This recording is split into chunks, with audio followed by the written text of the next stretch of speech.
Shalom, shalom, frères et sœurs en Christ. Je suis ravie encore d'être avec vous aujourd'hui.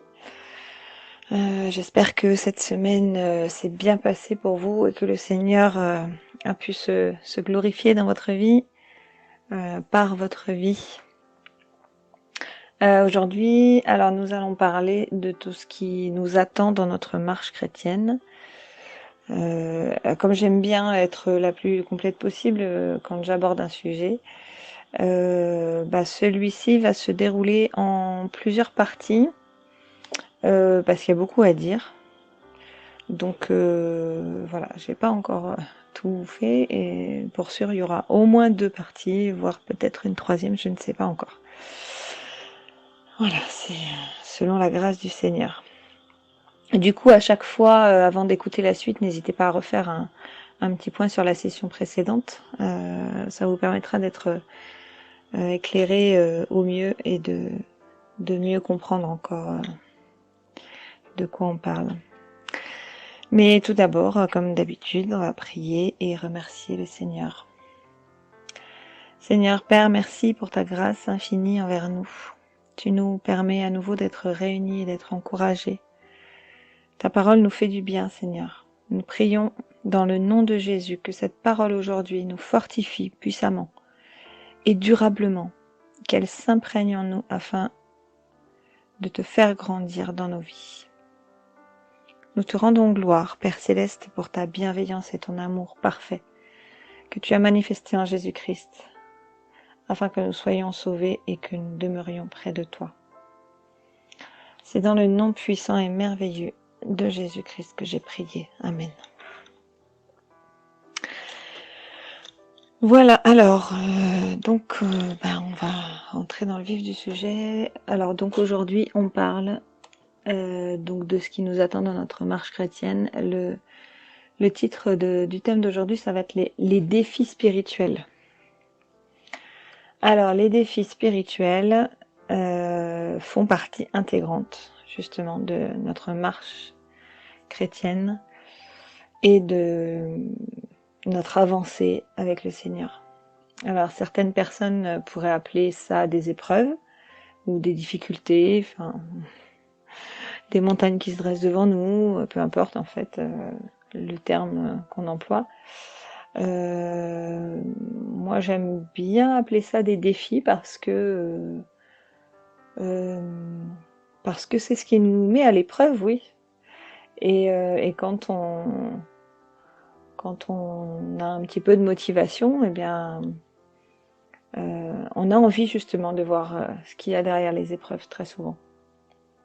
On n'a pas envie de se laisser abattre par les épreuves, parce que quand on croit à la parole du Seigneur, eh bien, la Bible nous dit qu'on est plus que vainqueur en Jésus-Christ. Donc ça veut dire que si on a des épreuves qui se présentent, ou des défis spirituels qui se présentent, eh bien, il n'y a pas de raison qu'on ressorte pas vainqueur. Voilà.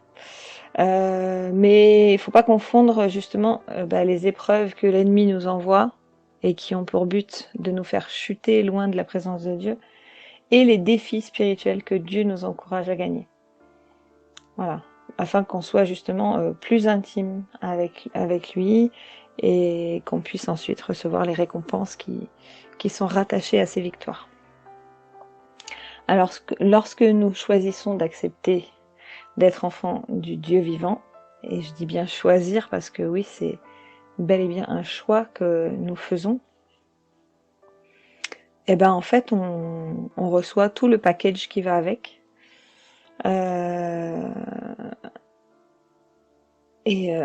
Le changement est immédiat et irrévocable surtout, hein, parce que le Seigneur est bon et il accueille à bras ouverts tous ceux qui viennent à lui. Donc quand on vient à lui, eh bien voilà, il nous permet justement de changer d'identité, de laisser notre vieille fausse armure qui nous servait à rien dans le monde où on va entrer, et de revêtir justement l'armure royale qui va nous permettre de relever brillamment les défis qui vont se présenter.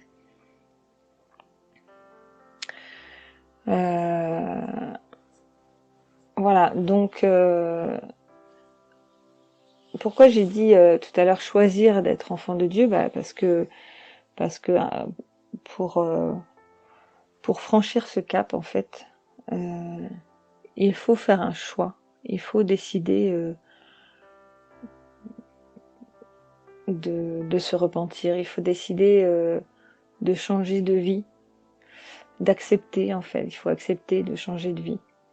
Et c'est pourquoi quand on s'égare, on ne peut pas tenir le Seigneur pour responsable.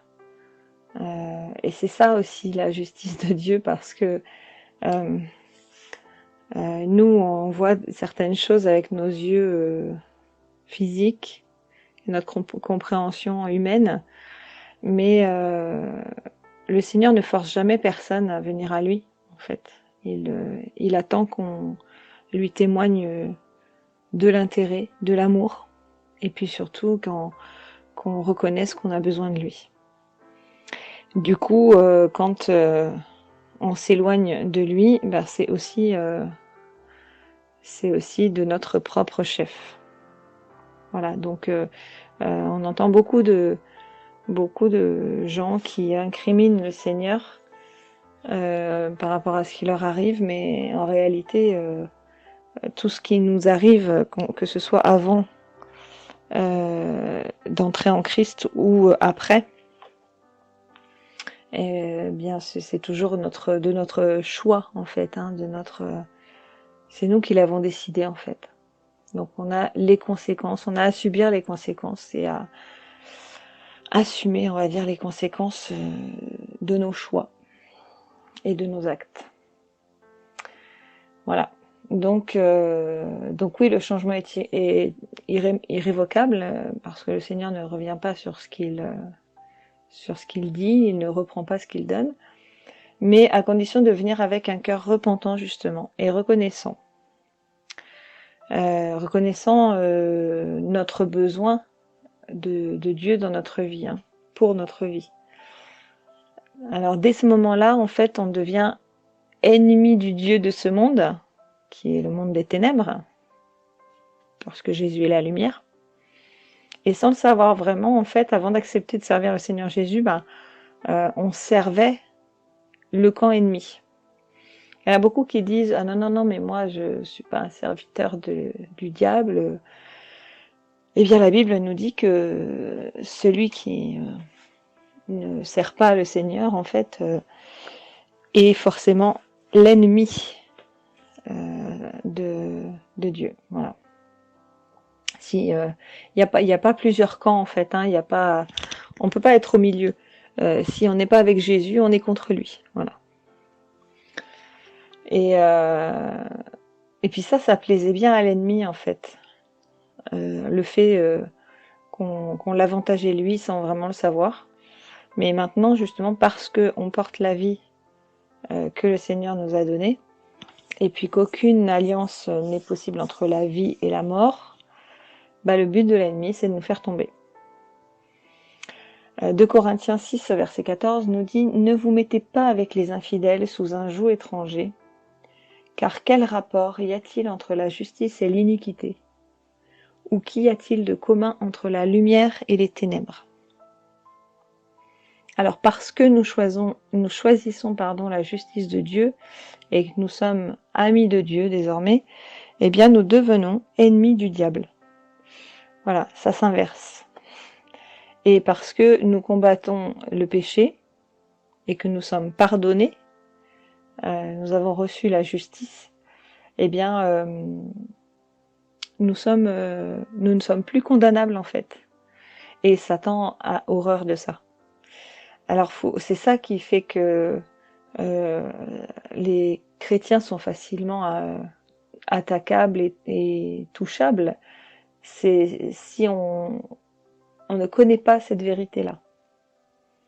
Il y a beaucoup de gens, en fait, qui ne lisent pas suffisamment la parole du Seigneur et qui n'accèdent pas à cette vérité-là. Et c'est un gros problème. Parce que justement, ils ne savent pas, ils connaissent pas leur identité en Christ, et ils savent pas de quoi ils ont hérité, quoi. Voilà. Donc la Bible nous dit que le salaire du péché, c'est la mort, et donc on a choisi de servir la vie. Voilà. On porte la vie éternelle en nous, et ça, du coup, l'ennemi l'aime pas, hein. Ça l'agace, et à ce moment-là, faut bien se dire, hein, mes frères et sœurs, que dès l'instant où on choisit notre camp et qu'on choisit le camp de la lumière, eh bien l'ennemi, lui, il va mettre un contrat sur notre tête, et puis il va user de tous les moyens qui sont à sa portée pour nous attirer dans les tréfonds de ces ténèbres, quoi, et nous éloigner de la confiance du Seigneur. Alors faut pas prendre peur, hein, parce que je le redis, je le dis souvent, et je le redirai autant de fois que je serai amenée à partager ce que le Seigneur m'a appris. Le diable a une certaine puissance, mais il n'a d'autorité et de puissance que celle qu'on lui donne, en fait. Donc il faut bien se dire que si on ne se rapproche pas de la vérité, et si on ne cherche pas à connaître davantage la vérité, eh bien on sera plus atteignable par les mensonges, et c'est ce qui va nous faire chuter plus facilement. Voilà. Donc il a plein de moyens à sa portée pour nous détourner de notre chemin, mais si on fait attention, en fait, et que on fait confiance au Seigneur pour nous enseigner justement comment sortir victorieux de ces défis, et comment s'affermir justement dans notre nouvelle identité, du coup on sera beaucoup moins atteignable par les mensonges qu'il va nous envoyer. Alors il y a plusieurs choses à observer, en fait, lorsque notre choix se porte sur le chemin du Seigneur. D'abord, on le dit souvent, il faut mourir à soi-même. Et c'est vrai que dit comme ça, c'est une parole un peu indigeste peut-être, mais pourtant, il semble bien que nous devions passer par là, afin de porter justement la marque de Christ, parce que c'est toute la symbolique de la croix, en fait, qu'on accepte pour notre vie. Comme le Seigneur Jésus-Christ a accepté de mourir à la croix en portant le poids, en fait, de la condamnation pour nos péchés, nous, en fait, on accepte ce qu'il a fait. On accepte cette croix pour nous, mais sans avoir à souffrir. Il faut qu'on accepte ça. On ne peut pas faire autrement, parce que c'est notre modèle en toute chose. Et c'est une clause non négociable, en fait, du contrat qu'on passe avec lui. Alors justement, c'est ça qui égare aussi beaucoup de chrétiens, c'est que dans, on va dire, le côté plus religieux de certaines églises, on nous parle pas de tout ça, en fait. Voilà, on nous dit que simplement si on l'aime, c'est suffisant. Mais non, il y a des choses par lesquelles on doit passer. D'ailleurs, on le voit parce qu'il y a beaucoup de chrétiens, entre guillemets, plus dans le côté religieux que finalement dans l'application des textes, ou dans la connaissance des textes. Chez ces gens-là, en fait, il y a très très peu de changements. Ils ont une vie un peu comme tout le monde. Mais ça paraît évident, en fait, qu'on ne peut pas ne pas être transformé par une telle parole. On ne peut pas ne pas être transformé par un tel acte d'amour envers nous. Voilà, c'est obligé. Et quand ça change rien, ça veut dire que on a raté une, voire plusieurs étapes. Alors mourir à soi-même, on est bien d'accord que le but, c'est pas de se faire mal physiquement. mais que justement on doit volontairement accepter de couper les liens justement avec tout ce qui nous rattachait à l'influence d'avant, tout ce qui nous rattachait aux mauvaises habitudes qu'on avait avant, ou voilà, tout ce qui ne glorifiait pas finalement l'œuvre du Seigneur. Jacques chapitre 4 verset 4 nous dit: « Adultères que vous êtes, ne savez-vous pas que l'amour du monde est inimitié contre Dieu? Celui qui veut être ami du monde se rend ennemi de Dieu. » Donc tout ce qui vient du monde, en fait, fait appel à la chair, à notre chair, et tout ce qui va à l'encontre de notre chair fait appel à l'Esprit de Dieu. Et justement, regardez ce que nous confirme Romains 8 au verset 7. On nous dit: « Car l'affection de la chair est inimitié contre Dieu, parce qu'elle ne se soumet pas à la loi de Dieu, et qu'elle ne le peut même pas. » Ben non, elle ne peut pas se soumettre à la loi de Dieu, la chair, parce qu'elle fait partie de ce monde. Et nous, si on accepte justement l'œuvre que Christ a accomplie à la croix pour notre vie, qu'on se repent, et qu'on passe par cette étape de changement justement, où on veut plus faire comme avant, ben ça veut dire qu'on fait plus partie de ce monde. Voilà, Jésus il a bien dit aux disciples, je vous laisse, vous êtes dans le monde, mais vous n'êtes pas du monde, parce que on appartient au royaume des cieux, au royaume de Dieu, voilà, au royaume de justice. On n'est plus condamnable, et on peut s'approcher de Dieu parce que justement on a accepté l'œuvre de Christ à la croix, le sang qu'il a fait couler pour nous, pour purifier justement nous purifier de nos péchés. Voilà. Et les Hébreux devaient justement respecter le signe de la circoncision comme signe de l'alliance entre eux, peuple d'Abraham, et Dieu qui conduisait leur vie. Alors ça devait être pour les Hébreux le signe qu'ils étaient mis à part justement, et que dans leur chair ils portaient le signe de l'alliance entre Dieu et la descendance d'Abraham. Nous, on ne nous dit pas, le Seigneur ne nous demande plus d'accomplir ce genre de signe physiquement sur nous, parce que Jésus a accompli ça aussi, hein. Il a dit tout est accompli. Il a accompli la loi que Dieu avait donnée, et cette loi là en fait n'est plus, quand on accepte Jésus justement, le vrai signe de l'alliance entre Dieu et nous, c'est justement la circoncision qu'on fait dans nos vieilles habitudes, quoi. Voilà, c'est ça en fait, c'est circoncire quelque part notre être intérieur avec la mauvaise part qu'on avait avant. Donc c'est ça en fait symboliquement le signe de l'alliance qu'on démontre. Et c'est pourquoi il faut absolument qu'on le démontre dans notre vie de tous les jours.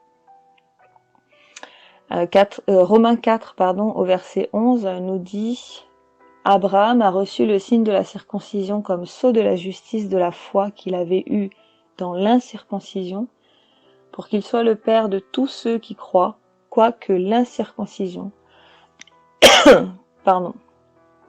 pour que la justice leur soit aussi comptée. » Alors de la même manière, Jésus a accepté d'être victime expiatoire justement pour tous ceux qui voudraient faire alliance avec lui.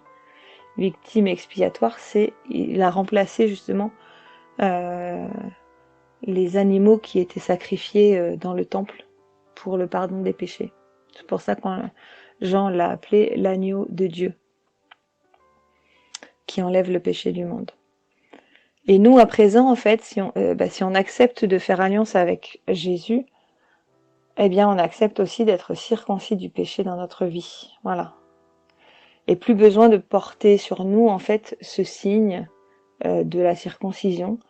Ce qui est heureux, aussi pour nous les femmes, parce que le Seigneur a ouvert le chemin pour les hommes et les femmes.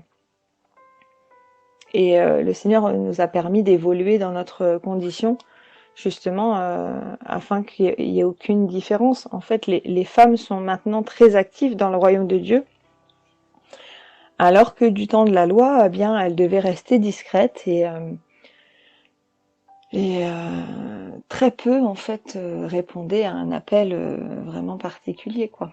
Donc, voilà, maintenant, le Seigneur utilise des hommes aussi bien que des femmes. Mais c'est lui, en fait, qui appelle chacun à son bon vouloir. Voilà. Et donc, on sait très bien, en fait, que le Seigneur appelle qui il veut. Mais même si, effectivement, dans certains services, le Seigneur appelle plus d'hommes que de femmes, il n'en reste pas moins que, avec la venue de Jésus, la marque de l'égalité entre les hommes et les femmes a été posée, justement, par le sacrifice parfait qu'il a accompli à la croix. Pour tout être humain, justement, qui l'accepte comme vérité. Et ça, évidemment, le diable essaye de copier ça dans le monde. De toute façon, tout ce que le Seigneur a accompli, tout ce que le Seigneur fait ou tout ce qu'il est, eh bien, le diable va essayer de faire pareil. Donc, on va essayer de nous faire croire que dans ce monde, on peut avoir l'égalité entre les hommes et les femmes, alors que en fait, il y a plein de choses qui nous montrent que ça sera jamais vraiment possible. Voilà. Donc, mais en Christ, eh bien, c'est possible parce que Jésus l'a accompli. Gloire à Dieu. Alors, on parle souvent plus des combats spirituels que des défis, mais finalement, les deux se complètent. Au départ, ce qui est un défi devient rapidement un combat, en fait, parce que l'emprise et l'influence satanique s'accentue sur cette terre avant le retour du Seigneur Jésus. Et c'est pourquoi il est très très important de monter dans la bonne barque. Parce que au moment des difficultés, au moment des tempêtes, oui, la barque va être secouée très très fort parfois, mais non, cette barque ne coulera pas. Si vous êtes dans la barque où il y a le Seigneur Jésus, eh bien la barque ne peut pas couler, en fait. Elle peut pas couler tant que le Seigneur est dans cette barque, parce que le vainqueur de la mort se trouve dedans. Donc il peut rien vous arriver, en fait. Alors c'est vrai que Dieu ne nous fait pas monter non plus dans une barque tout confort, mais c'est le but en même temps. On doit passer par le même chemin que le Seigneur Jésus a emprunté aussi. Et il nous est jamais dit à aucun moment dans la Bible que ça serait facile. Ça sera pas forcément une partie de plaisir, mais finalement, qui voudrait nous faire croire qu'une épreuve c'est facile à surmonter? Peut-être l'ennemi, justement. Mais voilà, Jésus a toujours été honnête.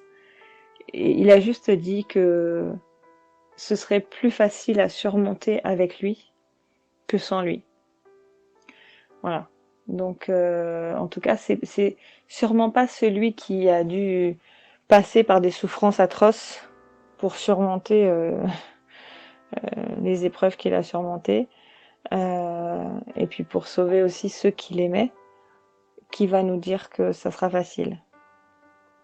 Le diable veut nous faire croire justement que tout sera facile, pour que justement on arrive confiant face aux obstacles ou dans les défis qu'on a à surmonter, et puis qu'on se fasse avoir, en fait. Un excès de confiance, quelquefois, c'est ça qui fait chuter, justement. C'est pourquoi la Bible, elle nous dit que Dieu résiste aux orgueilleux et fait grâce aux humbles. Il faut absolument qu'on aborde chaque étape, chaque journée, avec humilité et confiance envers le Seigneur. Voilà, parce que sinon, au moindre obstacle, en fait, on va perdre pied. Matthieu 7 au verset 14 nous dit « Entrez par la porte étroite, car large est la porte, spacieux est le chemin qui mène à la perdition, et il y en a beaucoup qui entrent par là. Mais étroite est la porte, resserré le chemin qui mène à la vie, et il y en a peu qui les trouvent. » La parole, elle est claire. Si on accepte la circoncision du cœur, afin d'avoir un cœur justement tout entier pour le Seigneur, qui nous apportera sa paix, alors c'est lui qui portera nos fardeaux. C'est même lui qui nous portera sur son dos, en fait, pour traverser les épreuves et ces défis-là. Voilà, pour qu'on puisse ressortir vainqueur. Et ce sera justement dans ses bras que notre barque traversera les tempêtes. Parce que la parole de Dieu nous dit que notre vie est cachée en Christ. Colossiens 3, versets 2 à 4, nous dit affectionnez-vous aux choses d'en haut et non à celles qui sont sur la terre, car vous êtes morts et votre vie est cachée en Christ, avec Christ en Dieu. Quand Christ, votre vie paraîtra, alors vous paraîtrez aussi avec lui dans la gloire. Voilà. Donc le but en fait c'est de apparaître avec lui au sein de son armée lorsqu'il reviendra justement physiquement sur la terre. Et la Bible dit bien justement qu'on paraîtra avec lui dans la gloire. Voilà. Alors, ce que ça veut dire, c'est que Christ est notre vie. C'est-à-dire que notre vie est pour lui aussi précieuse que la sienne. Et lui, il fait aucune différence. Voilà, il nous protège en fait parce qu'il sait bien quel défi on va avoir à surmonter. Et à partir du moment justement où on fait alliance avec lui, il sait très bien que ça va se gâter en fait. Donc notre vie ancienne est passée et il nous donne une nouvelle vie avec de nouveaux fondements, solides et victorieux. Apocalypse 1, verset 5 nous dit « Et de la part de Jésus-Christ, le témoin fidèle, le premier-né des morts et le prince des rois de la terre, à celui qui nous aime, qui nous a délivrés de nos péchés par son sang. » C'est son sang, en fait, qu'il a fait couler pour que, justement, on puisse être totalement blanchi. Voilà. Et dans les prochaines parties, on va justement développer plusieurs exemples de défis spirituels pour bien comprendre justement quelle importance ces défis spirituels ils ont dans notre marche chrétienne. Donc ils sont et doivent être la représentation d'une marche victorieuse, parce que justement on marche à l'image de Jésus lui-même, qui est vainqueur de toutes les dominations qui nous entourent. Voilà. Dieu a tout mis sous ses pieds, nous dit la parole du Seigneur. Et justement, en fait, ces dominations, face à lui, elles ne font pas le poids face à celui justement qui domine tout. Jean 16 au verset 33 nous dit « Je vous ai dit ces choses afin que vous ayez la paix en moi.